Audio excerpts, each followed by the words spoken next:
to chapter 15, verse 35, they threw the man who collected the wood into the mishmar, into the holding cell, because they didn't know what to do with him. So verse 35, Vayomer Hashem Moshe, and God says to Moses, Mos yumas ha'ish, this man shall surely die. Everybody should pelt him with stones. Rashi says, Ragom shall pelt aso faizant. It's like doing. V'chein haloch alant is like walking. V'chein zachor v'shamor. So Rashi is telling us grammatically that Ragom is like a gerund, I guess. I don't know. The verb here. Okay, so then the next verse says,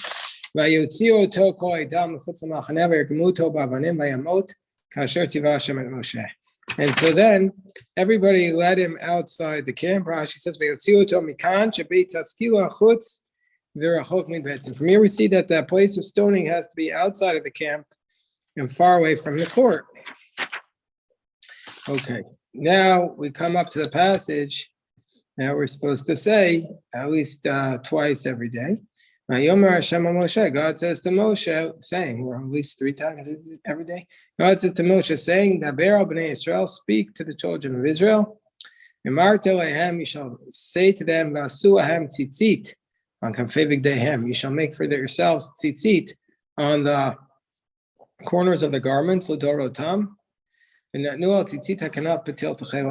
And you shall put on the tzitzit of their garments, petil techelet. What's petil techelet? This is a fringe of techelet. So let's see what Rashi says. You shall make tzitzit al shem ha-petilim ha-tluyim ba. It's called tzitzit, which is a fringe, because of the petilim, the strings which hang from the fringes. As it says, vayikacheni b'tzitzit roshi. He took me by a lock of the hair of my head. Devar acher tzitzit. Why is it called tzitzit? Al shem uri'item otel. So there's a second reason. So there's 2 theories as to why tzitzit are called tzitzit. One is because it means the strings, like it's a string. And the other theory is because it means to look. Like the verse that says in Shir HaShirim, meitzitz min acharakim, to peer through the lattices. So the word tzitz can mean to peer, or it can mean a string. And those are the 2 theories behind the name tzitzit. Techelet, what is techelet? Rashi says, Tseva yarok shel chilazon. This is the greenish dye, or really, let's see what it means. Tseva yarok shel chilazon. According to the Talmud, the chilazon is a marine creature, the color of the sea. So the chilazon, it comes from the chilazon, whose blood is used to make the tcheles. But Rashi here is describing it as turquoise, not blue. And when you look at it, you'll remember all the mitzvot of Hashem. And so we'll go up to the Zachar 10. It says in verse 38, Sulam tzitzit, doratam le'nuah tzitzit hakanot b'til tchelet. Well, the next Rashi is really, they have it here on 38, but it's really on 39. It shall be for you for tzitzit. When you look at it, you remember all the commandments of God. You shall do them. And if you wander after that, and you won't follow, if you look at the tzitzit and you put them on, you won't wander after your hearts and after your eyes. That you're wandering after. Just a quick question on the techelas. It's did the Rebbe not say that was an acceptable? Because I don't see many Hasidim that wear techelas on their talesim. Okay, so there's a whole. So the modern techelas, there's 2 groups of the modern techelas. The first. It was in around, I believe, the 19th century, or there was a Rebbe. I could be getting wrong with the dates, and it was I think the Regina Rebbe. And this Rebbe went to Italy to try and prove who the the tchelet. So then, but he was tricked by a Gentile, and so he thought that this creature was the tchelet, but really they were just adding a blue dye. But so his Hasidim wear the tchelet, their tchelet, but that's not the source for the modern phenomenon of tchelet that I wear and that many people wear, which came out. So the chief rabbi of Israel, when Israel was founded, was Rabbi Herzog, the Ashkenazi chief rabbi. He wrote an article about tchelet, and he rejected what the Regina Rebbe found. Again, I could be getting wrong the Regina Rebbe. I have to look that up exactly which Rebbe. And he suggested it was a different creature, which is actually relevant because a few years later, there was a man in Israel, I forgot his name, but he went to a Rebbe. He said, I want to do something for my brother. He passed away and I want to do something. So the Rebbe said, listen, I think that this creature is the tchelet, but you have to go into the water and scuba dive and find it. And so these several people in Israel, I think one of them was called Baruch Greenspan, I forget the names of all of them. They discovered after the Rebbe passed away, the Lubavitch Rebbe passed away, they discovered the creature which they said produces tchelet. And many of the rabbis in YU, they supported this, and you see a lot of, like in the modern Orthodox world, you'll see it. But in the yeshivish world, they don't accept it because they said you're using new technology to discover. But they have determined this, and that's what's sold in Israel is the patil tchelet. With the sea creature dye? The sea creature, yeah, that it comes from the dye of these snails. I wonder why, way back in the day, that they didn't use originally like a plant-based dye. It just seems using a sea creature, snail type thing wouldn't be.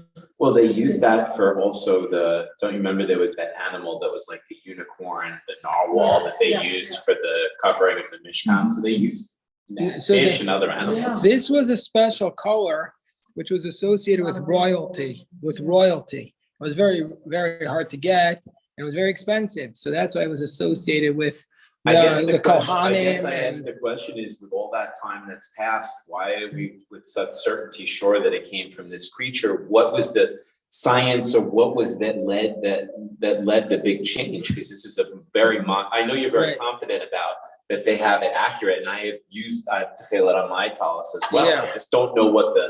Oh, so they published a lot about it. I haven't read it in like several years, but they published a lot about it. They marshaled their arguments, and many very learned rabbis wrote about it. Mm-hmm. And so Yeshiva University put out a whole book about it by different rabbis. So you could read those things, or you could just look at their website, Patil Tchelet. Actually, in our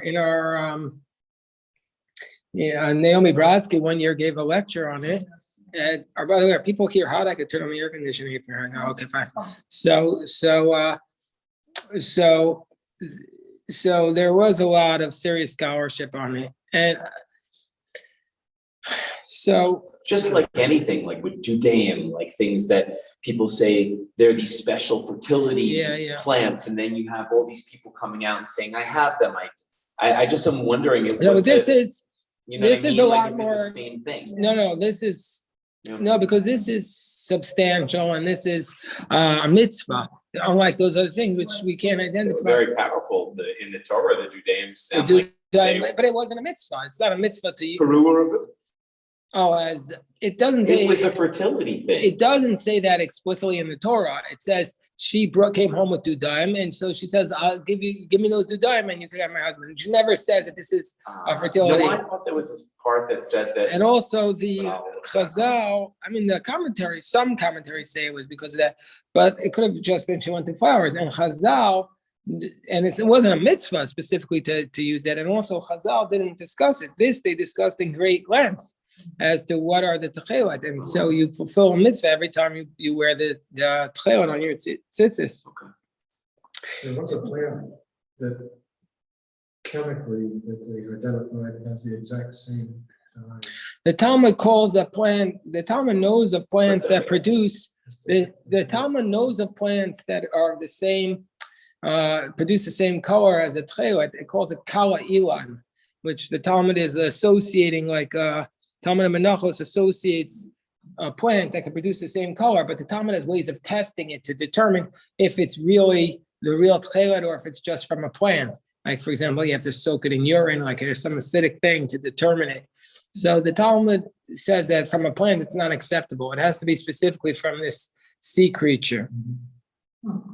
And, okay, so then, well, you look at the tzitzis, Rashi says, who's the chartem is kol mitzvos Hashem. When you look at the tzitzis, you'll remember all the commandments of God.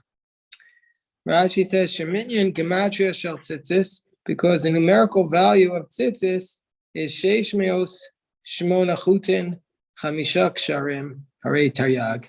The numerical value of tzitzis is 600. Of tzitzis is 600 because taf is 400 and tzadi is 90 and yud is 10. So that's 600. And then you have the 8 strings of the tzitzis and the 5 knots. That gets to 613. Okay.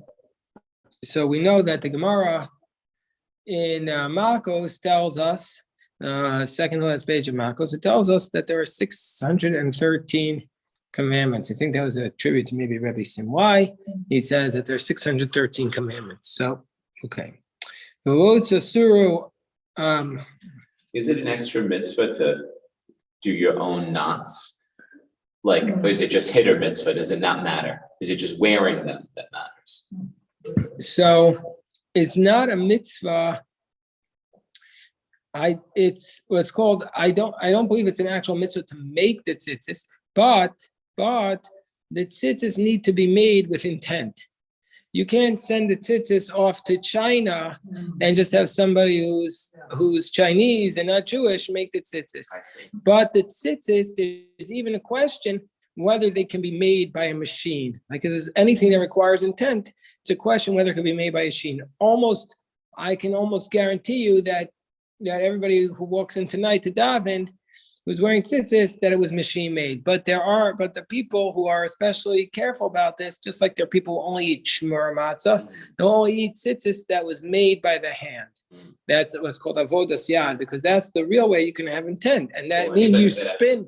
Anybody that has tefillas in it has been made by hand, because you can't do it by a machine. The tying of the knots, you can make.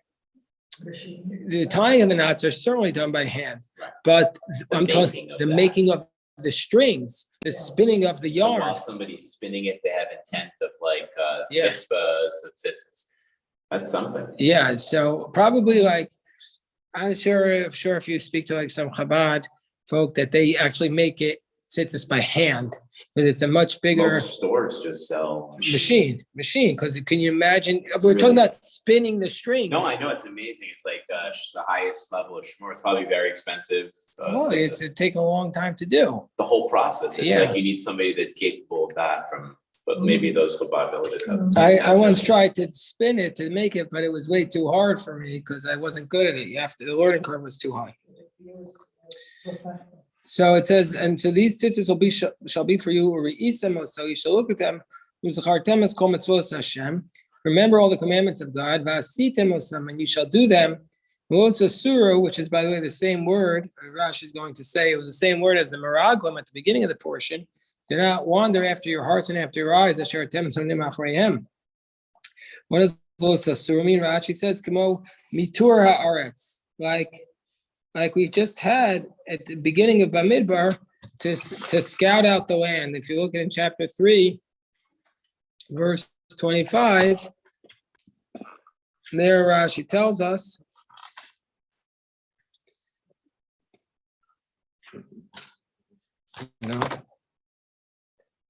it says, Mitura Aretz. They have a reference here to chapter 3, verse 25, but I don't think that that's correct. Maybe it means 1325. Like it says 13:2 in Signs Alts was the verse that you're talking about. Also, it's a verse 13. Verse 13:25. Chapter 13, verse 25 It's maybe 13:2 also, but it says Vayashuvu mitura arts. So the sin of the spies was scouting out the land, was spying. So this will help you from spying with your eyes. So the Torah portion starts with spies and it ends with spies. The heart and the eyes are spies of the body. Misar sarimlo esa averos. It makes sins for the body. Yes. I know this thing, that the Torah has, it's all over the place that one necessarily doesn't follow the other one, sukkim or something, but what, it does this piece about the fringes and, the tails, and it comes right after stoning this, man who's found gathering wood on Shabbat. Is it, and we talk about the mitzvah, of course, of Shabbos, and then the Talis, and it just seems very abrupt after they stoned him and he died. So you're asking, what's the relationship between the previous passage and this passage? Yeah. And I know sometimes it's not necessarily easy relationship. No, it's a very good question. What is the relationship between, and usually Rashi will tell us that, but the only thing I could say, hello, Deborah. Hello, Deborah. Do you need a hand with the food? Shia, Deborah brought a lot of food for the kiddush. Can you please put in the refrigerator downstairs? Thanks. Deborah's making a big kiddush dish. Oh, wait, you're no longer on the Zoom, Deborah. Deborah's making a big kiddush, Deborah Michael, in honor of their son, this Shabbos, in honor of Adam and Gina's upcoming wedding in Thailand. Oh, Ventures? Oh, nice, beautiful. So, okay, so we were just saying, now when we finish the Rashi says, Ayin ro'eh, alev chomed, v'agufo set ha'avera. The eye sees, the heart desires, and the body does the sin. I would say that usually when they talk about the relationship, what's the passage of Tzitzis here? They usually talk about it in reference to the subsequent passage, which is the passage of Korach. They say Korach was inspired his revolution when he saw the tzitzis. He asked the question, if you make an entire garment out of techelos, do you still need to wear tzitzis? I suggested, my thinking was about this, what's the passage of tzitzis doing here, which is that that I was thinking as follows, that it's to remind us that we're still individually holy. And that should help us from sinning. Like we're worried we're going to sin, the tzitzis helps us from sinning. The Gemara says that if a man is afraid he's going to sin, what he should do is he should grab onto his tzitzis, and that'll prevent him from sinning with a woman. That's what the Gemara tells us. So that's the reason why many people wear their tzitzis out. One is because it says re'isim or so. The other reason is so that you can grab a hold of the fringes to prevent you from sinning. So the Rashi the next pasuk tells us, "V'man tizkeru v'asisem es kol mitzvosai." So you should remember, you should do all of my commandments. V'isem kedoshim l'elokechem, and you'll be holy to Hashem your God. Then the last verse of the portion, before you get too excited, we started from the fourth Aliyah, so that's why we're able to finish. We start. What? Everything okay, Shia? Oh, the bag is Deborah's. Just leave it there. No, Deborah will take it when she. So, Ani Hashem Elokechem, I'm Hashem your God. Asher Otzeisi Eslam Me'eretz Mitzrayim, who led you out from Egypt. Lios Lachem Elokim, to be for you for a God. Ani Hashem Elokechem, I'm Hashem your God. Rashi says, Ani Hashem. What does this mean? I am God. Ne'eman l'shalem sachar. I'm believed to pay a reward. Elokechem, your God. Ne'eman l'hiparah. I'm faithful to exact payment. Asher Otzeiti etchem, that I led you out. Amanas came podisi eschem.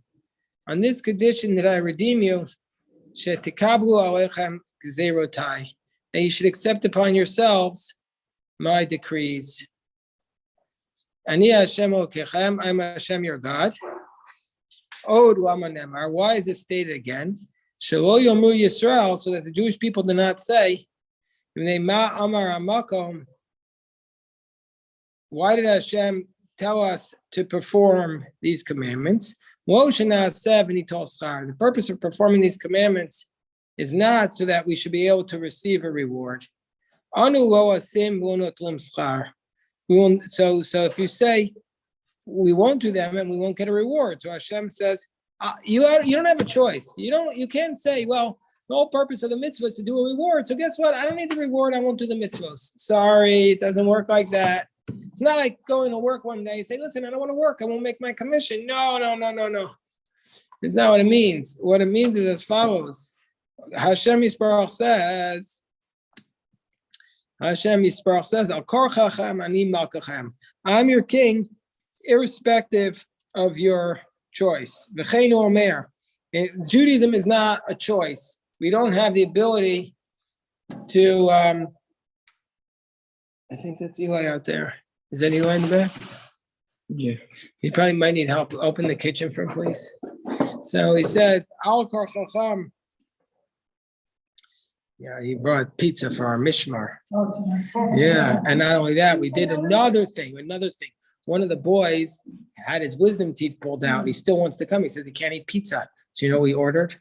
Smoothies. Smoothies coming. Yeah, smoothies are coming. Yeah. So anyway, he says, Al karchacham ani omer, I'm your king. And so it states, V'mo biyad chazaka, v'gomer emloch alechem. So davar acher, alternatively, why is the exodus from Egypt mentioned here?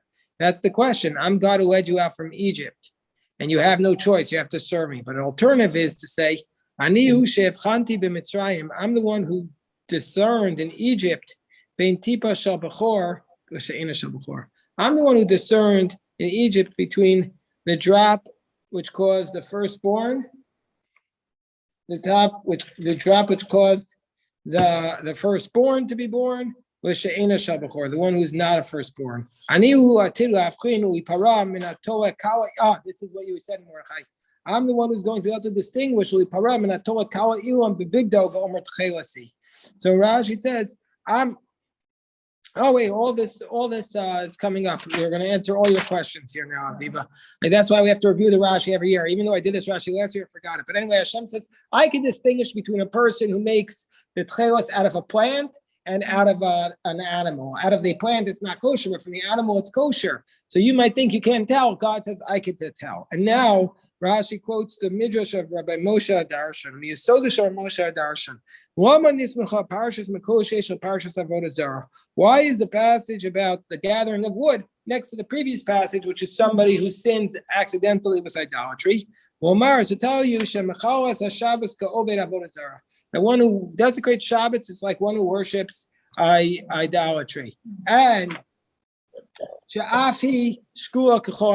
because this too is equal to all the commandments. Shabbos, like idolatry, is equal to all the commandments. And so too by Ezra it says, Har Sinai Yaradata, you descend upon Mount Sinai, he spoke with them from heaven. And you gave them laws from Sinai. And so he equates Shabbos with all their laws. And you commanded them to do mitzvos and laws in the Torah. Beyond Moshe Avdecha, through your servant Moshe. And now we get to the Aviva's question, Ba'af Parashat Tzitzis, and also the passage of Tzitzis. Why is the passage of Tzitzis next to the passage of the Mekoshesh Eitzim? That's exactly Aviva's question. So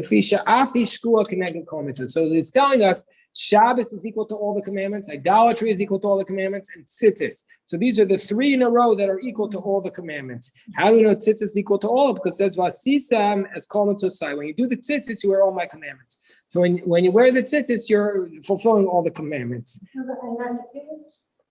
Tefillin is not called equivalent to all the commandments. It's a very severe and intense commandment, but tzitzis is equivalent to all the commandments.